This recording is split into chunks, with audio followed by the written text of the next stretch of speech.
primeira vez na história, a marca foi batida em equipe. Eu, Cecel e Frank voamos juntos 461 quilômetros.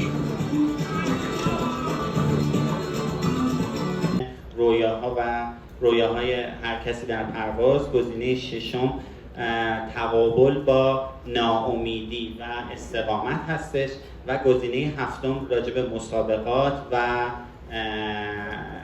انسجام بخشی به ذهن و خود من بازم اومد. I had many incidents through my overconfidence and lack of knowledge.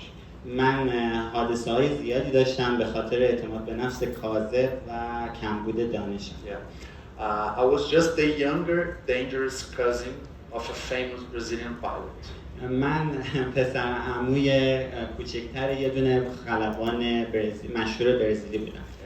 My maturity was so strong that I felt I had to prove myself. I had to do something different. عدم بلوغ من توی این زمینه انقدر زیاد بود که فکر می‌کردم باید خودم رو ثابت کنم که من متفاوت هستم. Until I suffered a very bad accident in 1999. I was 17 years old. به خاطر همین در زمانی که 17 سالم بود یه حادثه خیلی بد داشتم.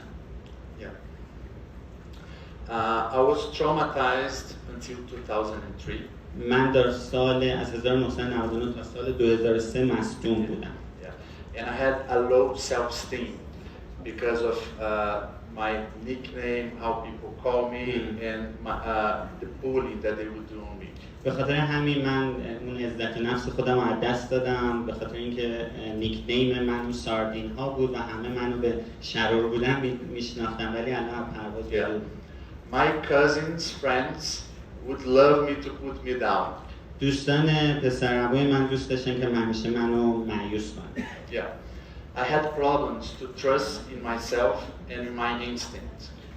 من مشکل داشتم که به خودم اعتماد کنم و به ذات و درونم باور داشته باشم. And my overconfidence turned me into lack of confidence. اعتماد به نفس زیاد من تبدیل شد به عدم اعتماد به نفس، عدم داشتن اعتماد به نفس. That's what an accident can do in your life. این چیزیه که یک سانحه ممکنه برای شما به وجود بیاد. So because of that, once I read this tale, the tale of the eagle and the raven. به خاطر همین من یه داستانی یا افسانه‌ای به نام که عقاب و کلاغ رو مطالعه کردم. The raven is the only bird who dares to bite the eagle. کلاغ تنها پرنده‌ایه که جرأت داره عقاب رو نوک بزنه یا گاز بگیره. André Fleury broke 2 tandem world records. آندره 2 تا رکورد جهانی پرواز تندم رو شکوند. In that season he broke his 5th and 6th multi-place world record. در همون فصل همچنین رکورد های خطرناک، لندهای خطرناک، پرواز در بادهای زیاد و در کل این اصلا چیز خوبی نیست.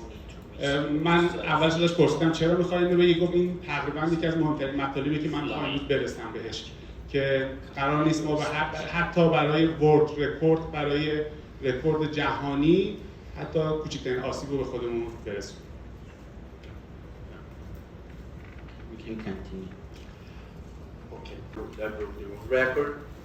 در سال 2008 تنها یک سال بعد از شکستن رکورد جهانی the pressure was on me.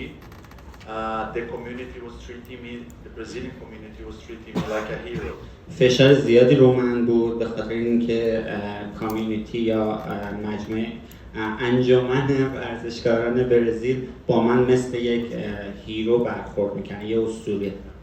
And I was really afraid to get caught by an ego trap and have a Superman behaving badly while flying. و خیلی میترسیدم که به خاطر این رفتار توی تله خودخواهی و غرور قرار بگیرم و مثل سوپرمن رفتار کنم. I was really anxious and out of balance and having horrible results in competition. و خیلی مضطرب بودم به خاطر همین نتایج بسیار بدی در مسابقات گرفتم.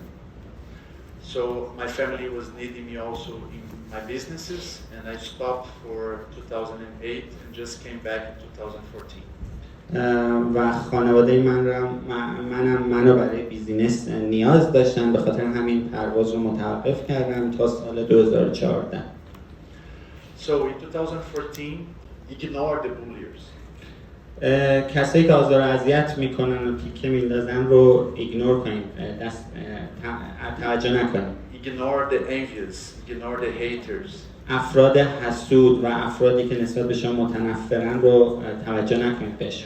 Focus on your flight and focus on your dream. بر روی پرواز خودتون تمرکز کنید و همچنین بر روی رویاهاتون. Every one of us can choose between being an eagle or a raven. هر کدوم از ما میتونیم انتخاب کنیم که عقاب باشیم یا کلاغ. The decision is up to you. و تصمیمش با شماست. After all this thing that I lived, that's what I conquered. پرواز کنم و تهران رو مشخص میکنم که من به اینجا میخوام برم. این خودش یک نوع رکورد میشه. و حالا 3 نقطه هستش و چیزایی دیگه. خود من سال 2008 یعنی هنوز پرواز شروع نکرده بودم. سال 2016 که من اولین مسابقه برزیل رفتم، میشنیدم که یه نفر برگشته به پرواز، میگفتن رافائل اومده. برای من خیلی سوال بودش که بعد از اینکه حالا تاریخچه‌شو الان، یعنی قبل از این ورکشاپ برای من خودش همینا رو تعریف کرد، تازه متوجه شدم که چه اتفاقی براش افتاده و چه داستان عجیبی داشته و بعد از یک مدت طولانی ترک پرواز دوباره برگشته و حالا اگه در آینده یعنی برنامه‌های آینده‌شو برای شما بگه، واقعا تعجب می‌کنید که چه پلن‌هایی در سر داره، مثل پرواز 700 کیلومتری. 20% and a long task of just 10% of importance. توی یک تسک متوسط 20% تاثیر داره و در یک تسک طولانی 10%. The third points, I always check for references if I'm doing the third points together with people that I admire and I want to fly together. ترن پوینت ها من همیشه رفرنس هم همون خلبانایی که یا افرادی که نام بردم رو چک میکنم ببینم چجوری میخوام پرواز کنم و کجا هستن. And third points for me in short tasks is only 30% of the task of importance in my opinion. و اهمیت ترن پوینت ها در یک تسک کوتاه تنها 30% برای من. In medium tasks 50 and long tasks 60%. در تسک متوسط 50% و تسک طولانی 60%. And then the most important thing in a task, in my opinion, which is the end game. و از دیدگاه من مهمترین بخش یک تسک بخش پایانی یک تسک است. Many times I flew very badly a task, but I did a very nice end game. خیلی وقتا شده که من خیلی بد پرواز کردم طول یک تسک، اما در انتهای تسک خیلی خوب تمامش کردم. And I saved my result. و نتیجه‌مو سیو کردم. And many times I flew a task amazingly and did bad in the end game. و همچنین خیلی وقتا شده که من یه تسک رو خیلی خوب پرواز کردم اما در انتها خراب کردم. But what is an end game? End game, it's the moment you decide to leave the second last terminal. Okay, you have go, you have the last terminal, and then you have the second last terminal. But the moment you're leaving the second last terminal begins the end game.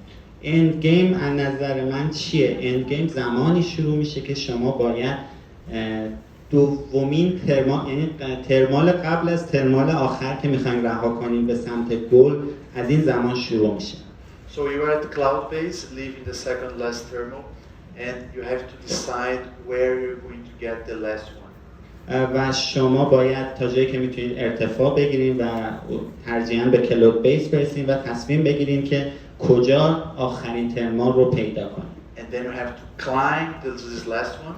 و از دوباره ترمال آخر رو بیاین بالا. The decision of leaving the last one. و تصمیم گیری که کی ول کنید ترمال آخر رو. And the last glide. و گلاید تا گل آخر. I use these 3 tools at this moment. میگه توی بازی آخر تسک من از این 3 فاکتور استفاده میکنم. arrival in goal, the classic one. یه دونه آپشنایی هست تو اینسترومنت ها که دقیقا همینا هست. یکیش ارایوال این گل، یعنی ارتفاعی هستش که شما به نقطه گل میرسید. Yeah. And this one, which is the most important one, which I compare current glide to required glide. و این مهمترین فاکتور هستش که شما باید چک کنید گلاید همکنونتون در لحظه که پرواز میکنید و گلایدی که نیاز دارین تا به گل برسید. So I put in my instrument current glide and required glide. Required glide says what I need to arrive in goal, and the current glide is exactly what I'm having now. من توی اینسترومنت هم این دوتا رو کنار هم قرار میدم. required glide چیزیه که شما نیاز دارین تا به گل برسین، اما current glide چیزی هستش که شما الان دارین گلاید میکنید، دستگاه به شما نشون میده. So I compare them the whole time to see if the current is the same or above the required one. و من تمام مدت این دوتا رو با هم مقایسه میکنم که نزدیک هم نگهشون دارم. The thermal glide is something very useful also. این فاکتوری که نسبت گلاید به ترمال رو نشون میده خیلی مفید هستش. It says how is the atmosphere since I left the last thermal. Okay, it counts from the moment you left the thermal until the point you are. حساب میکنه میزانی که شما لحظه‌ای که ترمال رو ول میکنید تا به اون نقطه گل برسید. So it gives you a tip of how the atmosphere of this last moment is working. و به شما یه نکاتی رو میگه که این لحظه آخر شرایط جوی چجوریه که میرسی، یعنی منظورشون اینه که سینک میخوره نمیخوره اینطور هم. And to me, end game is 40% of a short task, 30% of a medium class, and 30% of a long class.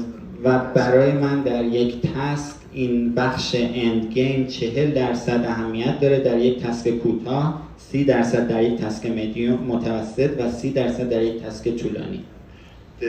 It's a short moment of the task that has a lot of importance. این بخش خیلی تاثیر بسیار زیادی در نتایج تسک شما داره. So بخش کوتاهیه ولی تاثیر بسیار زیادی داره. توضیح بدم previous one. خیلی من مسابقه دادم فقط حالا تون رفتن و اول رسیدن، ولی خیلی بخشی از مهمی از مسابقه استفاده از تکنیک‌های مناسب برای اون روزه. یکی از تکنیک‌های خیلی مهم، تکنیکی که الان توضیح دادن و تکنیک پایان خوب تسکه. خیلی وقتها پیش میاد برای شما تسک شما بعد شروع کردید، وسطای تسک هستید و شما ناامید هستید. این اتفاق دقیقاً برای تسک اول مهدی رجب برای من افتاد. رقیبای من جلوتر از من بودن و من تسکو عقب افتاده بودم و چیکار باید میکردم؟ دقیقاً از همین تکنیک استفاده کردم. سعی کردم یک فینیش پایان خوب داشته باشم که بتونم نتایجم رو حفظ بکنم. دقیقاً از این دو تا ترمال آخر من استفاده کردم. رقیبام از دور میدیدم، بیشترین کلایم رو کردم، نقطه ترمال بعدی رو انتخاب کردم با حداکثر سرعت و بدون زیغ وقت به اون نقطه رفتم و هی فاصله‌مو کم کردم و تونستم نتیجه‌مو جبران کنم. این چیزایی که اینجا می‌بینید دارن توضیح میدن رفرنس هایی هستش که برای خیلی از کشورها برای تیم ملیشون توضیح داده میشه. حالا تیم ملیشون شاید بدونن اینا رو، ولی به عنوان یک درس، چطور درس هواشناسی ما داریم برای کسایی که مسابقه بودن، اینا به عنوان یک درس، یک تکنیک توضیح داده میشه و خیلی کاربردی هستش. حالا میخوام راجع به اند گیم صحبت کنم، مهمترین بخش یک مسابقه، یک تسک. So when you're leaving the second last thermal, you're watching these things: arrival in goal, how much glide ratio you need to get there, and the thermal editing to see the atmosphere. و زمانی که ترمال یکی مونده به آخر رو ترک میکنید، این ستا رو حتما باید نگاه کنید و مقایسه کنید. After I left this thermal, I start climbing the last one before go, and while I'm climbing, I'm checking arrival in goal when required also.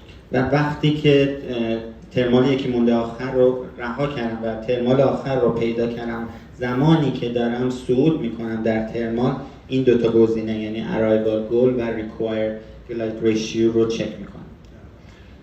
When I take the decision, usually it's around 12, can be 20, can be 8, depends on the gaggle. و زمانی که میخوام ترمال آخر رو رها کنم، البته بستگی داره، ممکنه حدود 12 کیلومتر به گل باشه یا 8 کیلومتر، بستگی به تست داره. If my arrival is negative and my required is 11 plus I speed only 75%. اگر خیلی نکات ظریفیه، اگر ارایوال گل من منفی 300 متر باشه و گلاید ریشیویی که نیاز دارم 11 به 1 باشه، من تنها 75% اسپید میکشم. If my arrival is 50 to 200 and my glide ratio is 10, then full speed. اگر ارایوال ارتفاعی که به گل میرسم و زده باشه 50 تا 200 متر و گلاید ریشیوی من 10 به 1 باشه، من فول اسپید میرم. And everything above and lower required, I go full speed. و هر چیزی بالاتر از این و گلاید ریشیوی کمتر از 9 من فول اسپید میرم. And of course we have to look for these parameters of full speed, okay? If you are against wind, you have to think that your glider will go the best it can go. You need 11, you know. If it's tailwind, sorry, it's the opposite here, it's wrong. Against wind is 7 and tailwind is 11. اگر زمانی که دارین فول اسپید میرین به این پارامترهای فول اسپید باید توجه کنید. اگر رود باد هستین بهترین گلاید ریشیوی شما میتونه 11 به 1 باشه و اگر پشت به باد هستین 7 به 1. برعکس گفتم. Yeah, it's the opposite. In the last glide, everything that has negative, I should never go full speed. و در گلاید آخر همه چی برعکسه، ما هیچ وقت نباید فول اسپید بریم. Yeah, and again, everything above, we should go full speed. و اگر هر چیزی که بالاتر از ارایوال گل بالاتر از 50 تا 200 بده، ما باید تنها فول اسپید بریم. And the most important thing to keep tracking this comparison, current glide ratio with required glide ratio. و مهمترین چیزی که ما باید همواره با هم مقایسه کنیم گلاید ریشیو همکنون ما با گلاید ریشیویی که نیاز داریم به گل برسیم. You can be negative, but if your current glide ratio is big, then you're fine. اگه شما میتونه ارتفاع زده باشه، ارتفاع رسیدن به گلتون منفی باشه، اما اگر گلاید نسبت گلاید همکنونتون به ریکوارد گلایدتون خوب باشه و همه چی اوکی، میتونید ادامه بدید. If your current is bigger than the required one, it doesn't matter that you're negative, you're going to arrive. اگر گلاید ریشیو همکنون شما از گلاید ریشیویی که نیاز دارین بیشتر زده باشه، اصلا مهم نیستش که این منفی باشه، میتونین فول اسپید ادامه بدید. Arrival is not precise to. این ارتفاعی که ارایوال روی گل خیلی دقیق نمیتونه باشه. The precise to is current glide ratio against required. و دقیق ترین فاکتور این هستش، گلاید ریشیو همکنونتون در مقایسه با گلاید ریشیویی که نیاز داره. And thermal LD, its glide ratio, it's really important when it's a long glide. و ترمال LD که همون گلاید ریشیو آخرتون رو نشون میده در آخرین ترمال. Because you can know how is the atmosphere behaving. You can project to the future or just pass in the past, in the recent past. به خاطر اینکه به شما نشون خواهد داد که شرایط چطور خواهد بود و میتونید پیش بینی کنید که چطور پیش خواهد رفت گلایدتون. So let's talk about a bit of mental care in competitions. بی‌نظارت‌های ذهنی در طول مسابقه با هم صحبت کنیم. First, you have to trust in yourself. Never get intimidated for those who are surrounding you. اول از همه باید به خودتون ایمان داشته باشین و هیچ وقت نترسید نسبت به کسایی که اطرافتون هستن، مثلا قهرمانه و اینطور موارد. I think Sohail must know this, but this ignorance is really good in PwC. when you don't know nobody, then you fly better. میگه فکر میکنم سوهل این رو قشنگ بدونه. شما وقتی که هیچ کس رو نمیشناسین خیلی بهتر پرواز میکنید. Sometimes you're flying beside world champions and you feel small. بعضی موقع شما در کنار قهرمان جهان پرواز میکنید که شما رو ممکنه مایوس کنه. And you shouldn't, because you are as good as them. که نباید اینطوری باشه. شما همونقدر خوب هستید که اونا هستن. دقیقاً این چیزی گفتش درسته. من خودم به نتایجم سال اول PwC گرفتم. وقتی شما تجربیاتون بیشتر میشه، آدم‌ها رو بیشتر میشناسید، اعتماد به نفستون به تصمیم‌های خودتون کمتر میشه. موقعی که کسی رو نمی‌شناسید، تصمیم‌های خودتون رو میگیرید و به نتیجه میرسید. ولی بعداً که می‌بینید چند تا قهرمان کنارش هست، کنار شما دارن پرواز میکنن، یه مقدار محتاط‌تر میشید و میذارید که اونا تصمیم بگیرن و در واقع میذارید که اونا برنده مسابقه باشن. ترپ های غرور باشه. Every time you have nice results, people will go to you and congratulate you. هر زمان که شما نتایج خوبی دارین، مردم خلبانا میان بهتون تبریک میگن و تبریک میگن. And we have to be very careful to don't think too much about ourselves. و باید خیلی مراقب باشین که راجع به خودتون نسبت به خودتون زیاد فکر نکنین. مغرور نشین. Because flying has been a human being dream always. به خاطر اینکه پرواز همیشه یک رویای بشر بوده. And when you're good in something that almost everyone dreams. و زمانی که شما در یک رویای بشر خوب هستین، it's a trap and it's really easy to feel that you are a superman. و این یه ترپ، یه دامگاهی که شما فکر کنید که سوپرمن هستید یا ابرمن هستید. We really should take care about that. و شما خیلی باید مراقب این موضوع باشید. Because I've seen many people getting hurt and killing themselves. به خاطر اینکه من خیلی افراد زیادی رو دیدم که آسیب دیدن و حتی کشته شدن. And there is no need to be a world champion to fall in this trap. میگه نیازی نیست که فقط شما قهرمان جهان باشین تا درگیر این دامگاه بشین. We can fall in this trap in our club competing against our friends. میتونیم حتی توی باشگاه خودمون که داریم با دیگران رقابت میکنیم گرفتار این مشکل بشیم. Yeah, even driving a car in the traffic. حتی در حین رانندگی با ماشین. Yeah. Another source, Instagram. یکی از منابع دیگه همین دامگاه ها سوشیال نتورک، یعنی شبکه‌های اجتماعی هستش که منبع اصلی فشار و اضطراب هستش. I am an old school pilot. I compete since before the social network. من تقریبا یه خلبان قدیمی هستم. قبل از اینکه این شبکه‌های اجتماعی بیاد پرواز می‌کردم. And I've been seeing what social network does to pilots. و اینو دیدم که این شبکه‌های اجتماعی چه تأثیر روی خلبان‌ها داشته. Because I've seen pilots flying thinking about today's post. به خاطر اینکه خلبان داره پرواز میکنه اما فکرش اینه که مثلا چی باید توی فیسبوک بذاره. I've seen pilots committing almost suicide while flying thinking about the post.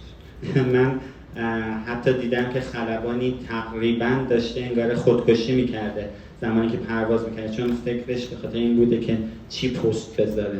I've seen pilots putting themselves in really dangerous situations because they want to post something. و دیدم خلبانی رو دیدم که خودش رو در موقعیت خیلی خطرناکی قرار داده به خاطر اینکه صرفا تحت نظر مربیاشون هستن. و پرنده اول مهاجم هستش، پرنده سه تا پرنده دوم پیشرو یا دنبال کننده هستن، ردیف سوم دنبال کننده محافظه‌کار نام برده شده و آخرینم دنبال کننده های آخر. You have well-known pilots that they're pushers by nature and others who are follower by nature. شما یک خلبان خوب دارین که از طریق حالا منظورش اینه از طبیعت. We came from a system of few pushers and few followers in 2008 to many pushers and many followers. So the back group is smaller than it used to be. میگه در طول مسابقات ملی برزیل این گگلاشون تکامل پیدا کرده که در سال 2008 تنها چند تا خلبان پیشرو داشتن و بقیه اصولا دنبال کننده بودن. اما در سال همونطور که می‌بینید سال 2017 یه مقدار تغییر کرده و تعداد خلبانانی که جلوی خوب آشنا شدیم. پوشر یعنی اون که مدام داره همه رو پوش میکنه، جلو پرواز میکنه، تعقیب کننده و تعقیب کننده محتاط. باز میخوام مثال بزنم از آخرین مسابقه‌مو توی مهدیرشه. برای خودم مثال میزنم. من تسک اول بازم طبق استراتژی که دارم دوست ندارم اول باشم. من شده بودم فالوور و تسک رو به شکل فالوور ادامه دادم و حدود 50-60 امتیاز عقب افتادم. روز دوم برنامه‌مو عوض کردم. دیدم هوا تقریبا بهترین هوای مسابقه هستش.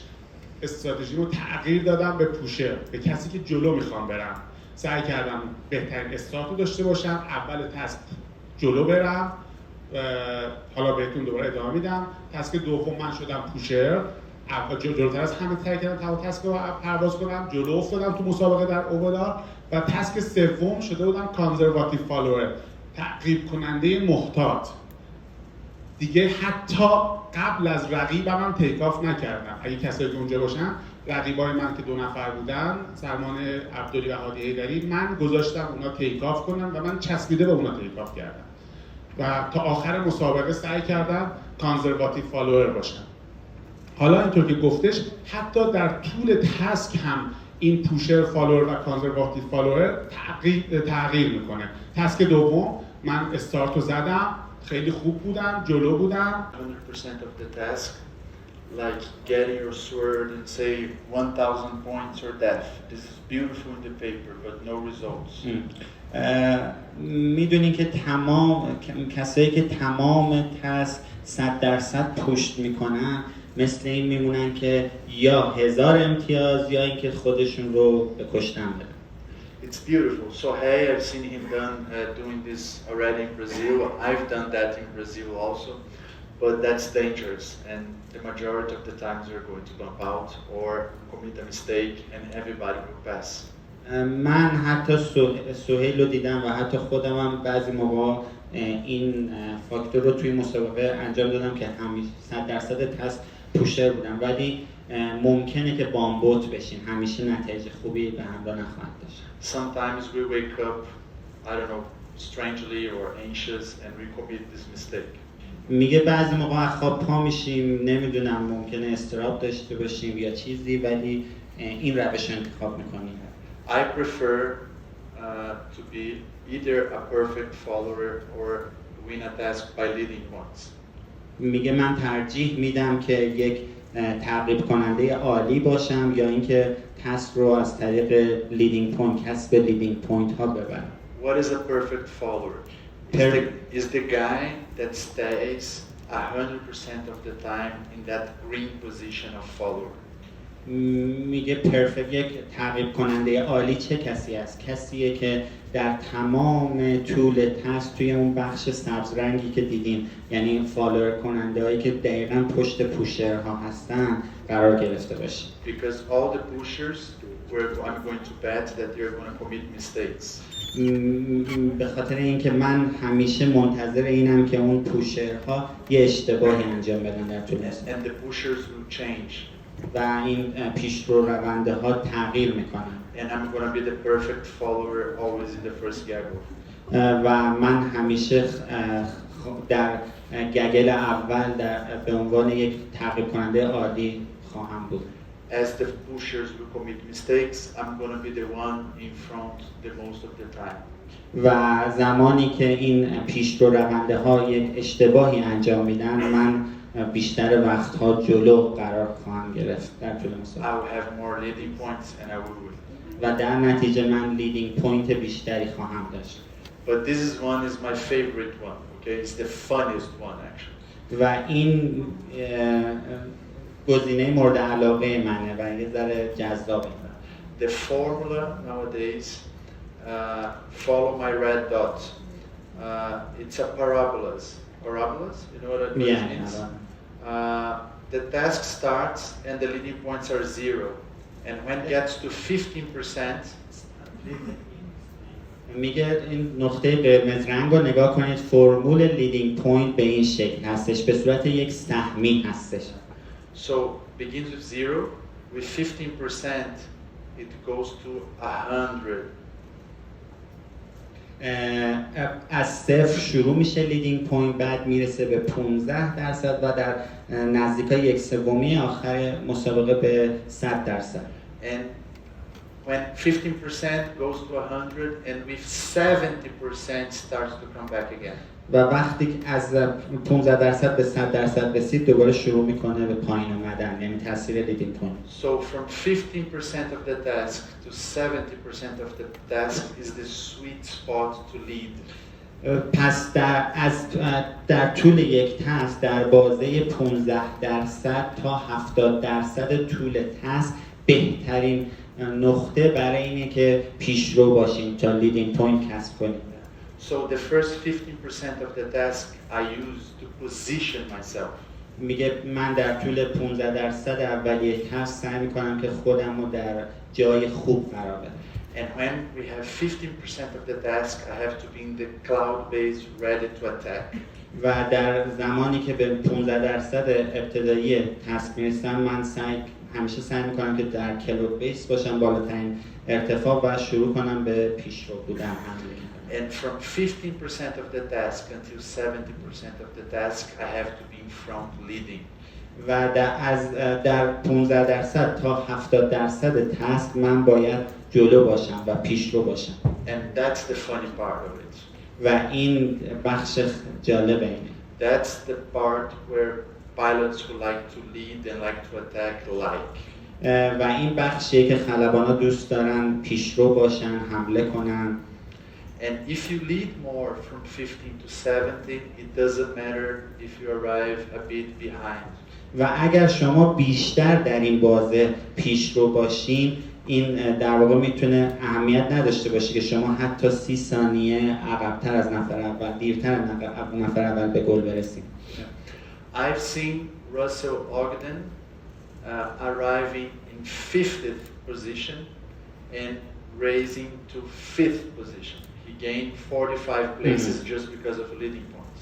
من حتی دیدم که راسل اوگدن تیم پایلوت کمپانی اوزون هست که به عنوان 15 یا 50 نفر رسیده به گل، اما به خاطر لیدینگ پوینت به جایگاه 5 برگشته. It's really important to lead and be with the first group between 15 and 70%. خیلی مهمه که در طول 15% تا 70% طول تاسک پیشرو باشیم، در گگل اول باشیم. That's my favorite way of winning tasks. و این یک روش مورد علاقه من هست برای بردن تاسک. After 70%, I break, wait for everybody and arrive together. و بعد از 70% من ترمز میگیرم، صبر میکنم تا بذارم بقیه جلوم برم. So I do a conservative end game. پس تبدیل میشم به اند گیم که نام بردم، یه فالوور محافظه کار. Exactly. You put some follower word over there. I like it. Another strategy is being a follower 85% of the task, and in the very end, you just try to bite and arrive first. استراتژی بعدی 85/15 اینه که 85% تاسک شما فالوور باشین، در 15% آخری سعی کنید که پیشرو باشین. But you have to arrive a lot of time in front of everyone to compensate leading points of the others. اما در این استراتژی شما باید بیش از 1 دقیقه زودتر از نفر قبلیتون به گل برسین تا بتونین این لیدینگ پوینتی که کسب نکردین رو جبران کنید. We have more strategies of winning tasks, but I think these are the main ones. ما استراتژی‌های مختلفی برای بردن تاسک داریم، اما این 3 موارد اصلی هستن. And try to master this one because it's the funnest one. میگه سعی کنید که این استراتژی رو استاد بشین داخلش، چون که جذاب‌ترینشه. Competition strategy should be adjusted every day depending on your ranking. استراتژی‌های مسابقه باید هر روز بر اساس اون رنکینگی که کسب کردین تعیین بشه. And depending on the weather. و همچنین خیلی بستگی داره به شرایط جوی آب و هوا. If the weather is really bad, if the weather it's not reliable, اگر هوا خیلی بد باشه و قابل اعتماد نباشه، it's a very good idea to use a late follower strategy. ایده خیلی خوبیه که یه دونه تعقیب کننده ناخرا فقط تعقیب کننده باشه. And the pure ones usually they don't have too much results purely. میگه خالصانه اینه که نیازی نیست که به نتیجه فکر کنه. That's why everyone use hybrid with mixture strategies throughout the competition. منظورش قبلی این بود که نمیخواد در طول یک تسک کاملا یا لیت فالوور باشین یا کانسرواتیو فالوور. بهشون میگم که خب پنجره پروازی ما در حالا یه جای مشخص 5 ساعت و نیم هست. I don't care which distance you get. I only care that you fly for 5 hours and 30 minutes. میگه بهشون میگم که مهم نیستش که شما چه مسافتی رو طی میکنید. تنها برای من مهمه که شما 5.5 ساعت پرواز کنید. So I tell them to forget the numbers and kilometers. No rush. بهشون میگم که کیلومترها و این اعداد رو فراموش کنید. هیچ عجله‌ای نکنید. I tell them to split Cloudbase in 3 parts, and I tell them to fly only the 2 highest ones. بهشون میگم که کلود بیس یا سقف پروازتون رو به 3 بخش تقسیم کنید و همیشه سعی کنید که در 2 بخش با ارتفاع بالاتر پرواز کنید. To make a conservative flight. برای اینکه یک پرواز محافظه‌کار و محتاط داشته باشید. Again, distance is not what matters. مجدداً این مسافت طی شده اهمیتی نداره. However, I tell them to use the others to track thermals. هرچند که من بهشون میگم که از بقیه هم استفاده کنن تا ترمالا رو پیدا کنن. And I tell them to have attitude. Once you reach Cloudbase or the inversion here, because there are no clouds here the majority of the times, go. و این یه نگرشیه که داریم که زمانی که به کلود بیس یعنی سقف ارتفاع اون روز یا اینورژن رسیدیم باید بریم ادامه بدیم. Mastering the flying window is not staying the whole window above takeoff. میگه استاد شدن در پنجره پروازی به این معنی نیست که شما تمام طول روت رو تنها روی تیک آف بگذرونید. You have to have attitude. شما باید این نگرش رو داشته باشین. And keep going towards the route. این همین نگرشی که گفت وقتی که به از کلود بیس میرسین ادامه بدین و ادامه And I tell them to repeat this exercise until they master the whole flying window until sunset. و بهشون میگم که باید این تمرین رو به طور مداوم انجام بدین تا اینکه استاد بشین تا بتونین تمام طول پنجره هوایی رو پرواز کنین. Their goal is not to reach any distance again. مجددا هدف این نیستش که به یه نقطه مشخص یا مسافت مشخص رو طی کنیم. Their goal is to fly 5 hours and 30 minutes throughout the route. هدف اینه که تنها 5 ساعت و نیم رو در طول اون مسیر ما پرواز کنیم. Distance is going to be a consequence.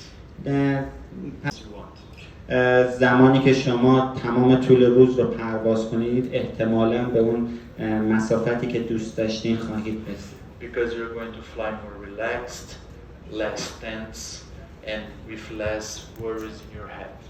به خاطر اینکه شما خیلی ریلکس تر پرواز خواهید کرد و بدون اینکه دغدغه‌های فکری اون مسیر رو ادامه میدید. This is an example of mastering the flying window. این یه مثالی از همین استاد شدن دو پنجره پرواز. Okay. The guy, if the flying window target was 6 hours, he flew 6 hours and 12 minutes. هدف پنجره پروازی ما تو این پرواز 6 ساعت بود، یعنی 6 ساعت بعد پرواز می‌کردیم که اون فرد 6 ساعت و 12 دقیقه پرواز کرد.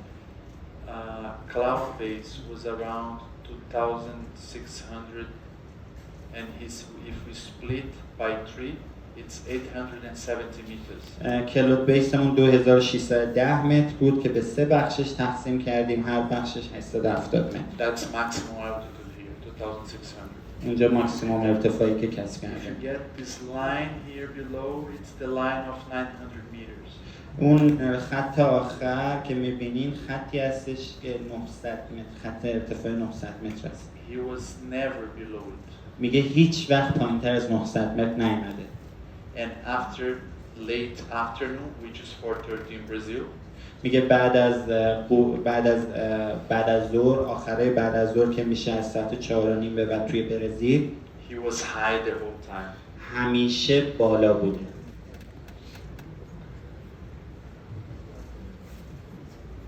خب حالا بازم اینو یه جایی تشبیهش کنیم به ایران.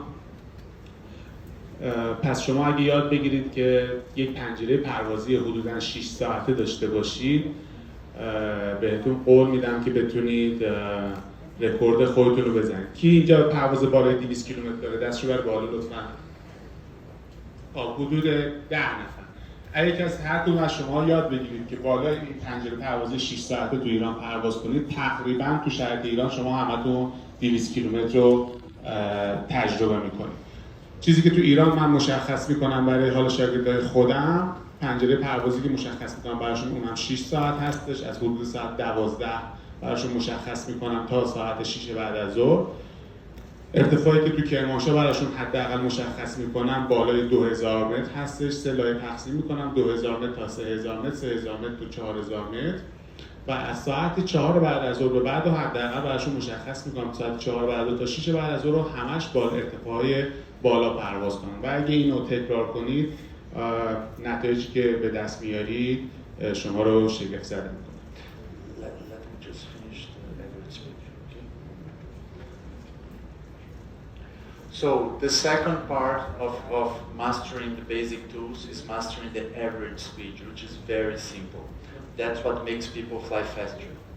بخش دوم استاد شدن توی پرواز مسافت اینه که ما یاد بگیریم که average speed سرعت متوسط خوبی داشته باشیم که با بیسیک موارد ابتدایی اون به این صورت هست.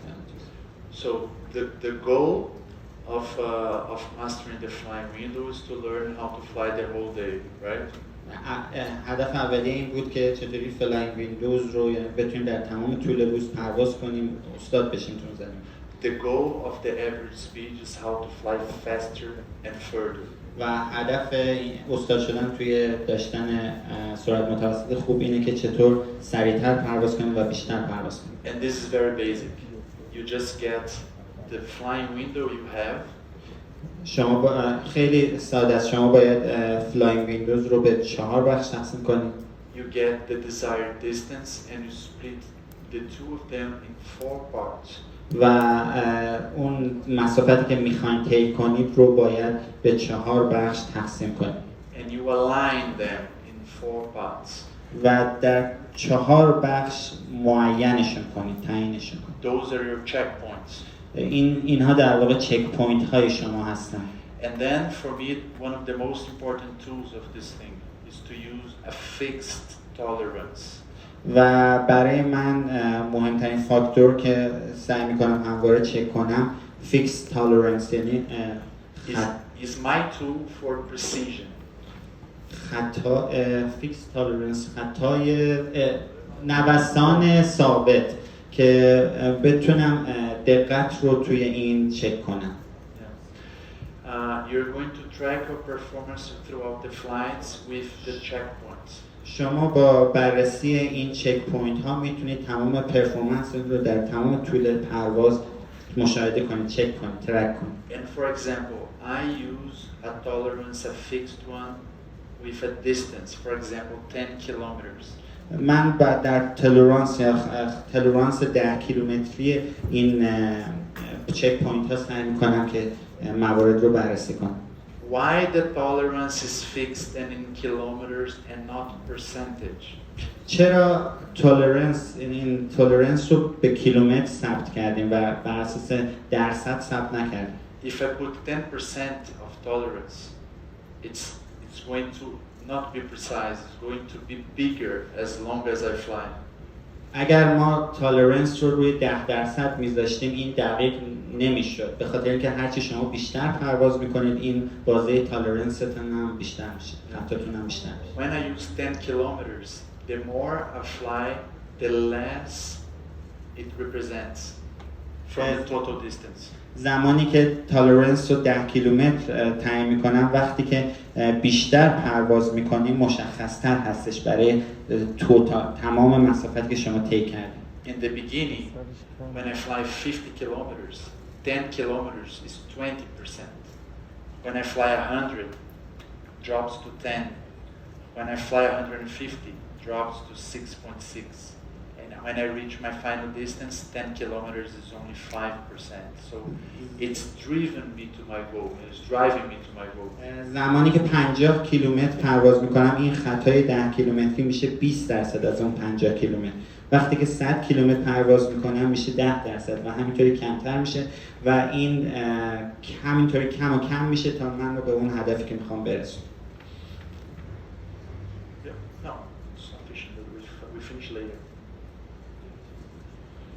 خب دوستان، بخش اول ورکشاپ ما به پایان رسید. نیم ساعت وقت استراحت هست، از شما بیرون پذیرایی میشه و دوباره دوست داریم شما رو با انرژی ببینیم برای بخش دوم.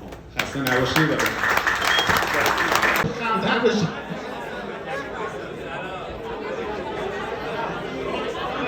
ببین از دور صندلی‌ها دوستان بیان جلو وایسید و عکس بگیرید.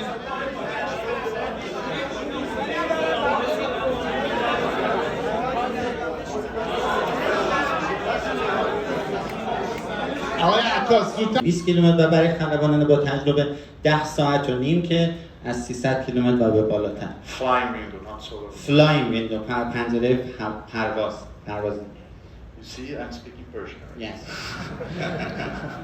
So basically, I just got the goal 5. I just tell them to fly 9 hours at 10 hours and a half.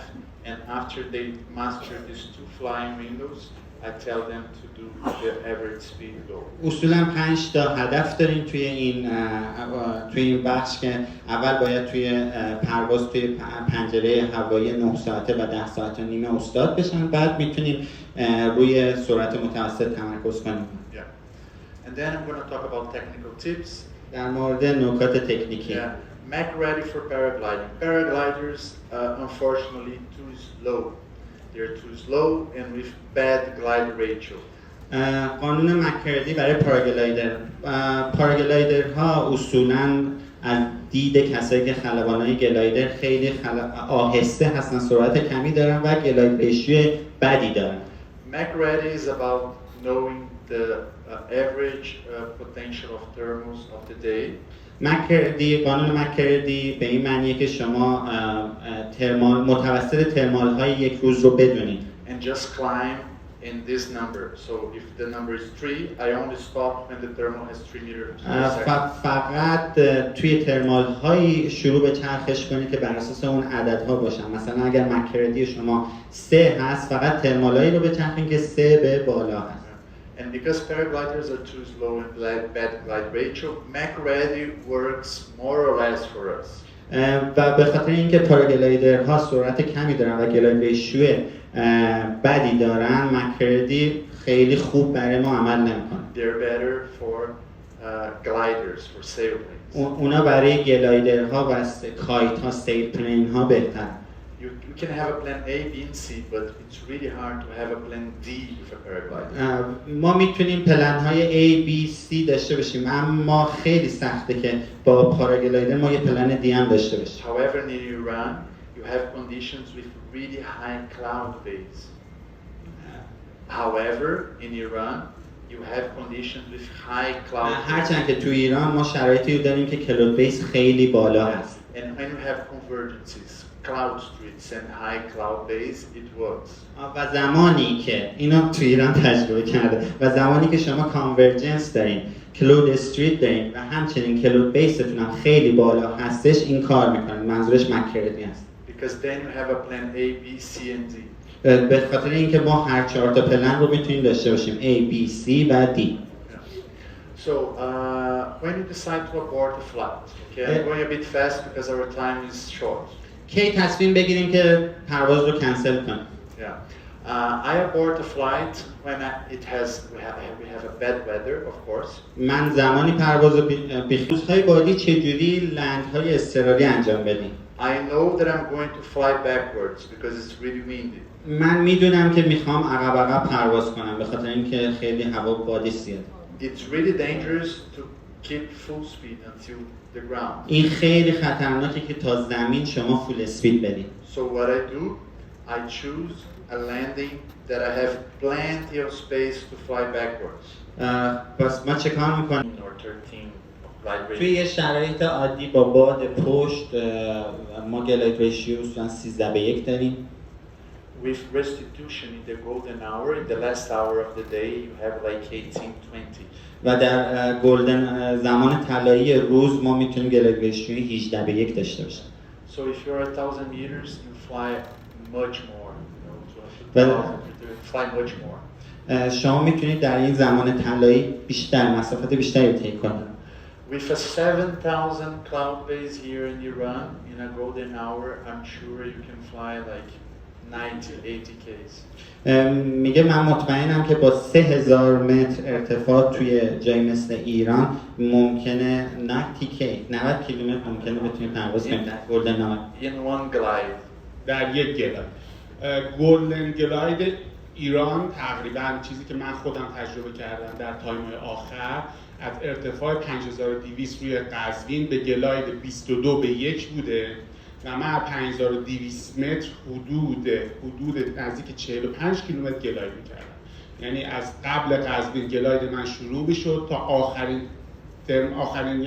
جایی که می‌رسیدم تا بعد از آبی می‌شد. حدود 50 کیلومتر که این اعداد واقعیه که من دارم به شما میگم.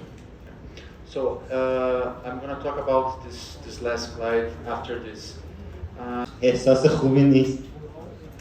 That's the FOMO syndrome. That's what you're feeling. این دقیقاً همون سندرم فومو هست، چیزی که شما احساس میکنید. You just want to be there. شما فقط میخواین که پیش اونا باشید. That's the fear of missing out. That's the fear of missing the record. این ترس از دست دادنه، این ترس از دست دادن رکورده. فکر میکنید که نمیتونید رکورد بزنید. Fear of missing out is not about baby pouting, okay? Being with this face saying, "Oh God, the world is against me." ترس از دست دادن مثل هم چهره بچه‌ای می‌بینی که فکر میکنه وای همه چی رو داره از دست میده. FOMO syndrome is an obsession to surge from launch until landing. سندروم فومو یک وسواس فکریه که از زمان تیک آف تا لندینگ همراه شماست. To stay connected with the organism. You record with this. Okay, thank you very much. I really appreciate it. خب ما سوالا رو بررسی کردیم، سوالا رو میپرسیم. با اجازهتون یه سری سوالا رو حذف کردیم چون توضیح داده شده بود راجعش یا که حالا خیلی هم شاید بعضی مرتبط با ورکشاپ نبود، ولی سوالایی که به نظر خودمون خوب پیش اومد و حالا میپرسیم، خوب بودن رو میپرسیم که من میخونم سریع در مورد ترجمهش میکشم.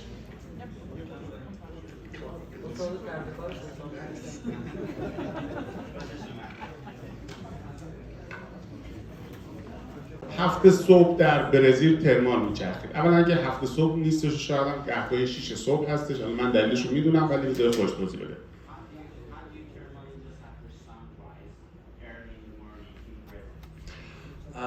Usually over there, we have thermals of 1.5 until 3 meters per second as early as 6 o'clock. عموما توی صبح زود در برزیل از ساعت هلوش 6 صبح ما ترمالایی داریم از 1.5 تا 3. Because of the power of insulation. به خاطر قدرت اون ایزوله بودن اون منطقه. آبش ببخشید. Because Brazil, so the region we fly is so close to the equator that the insolation is so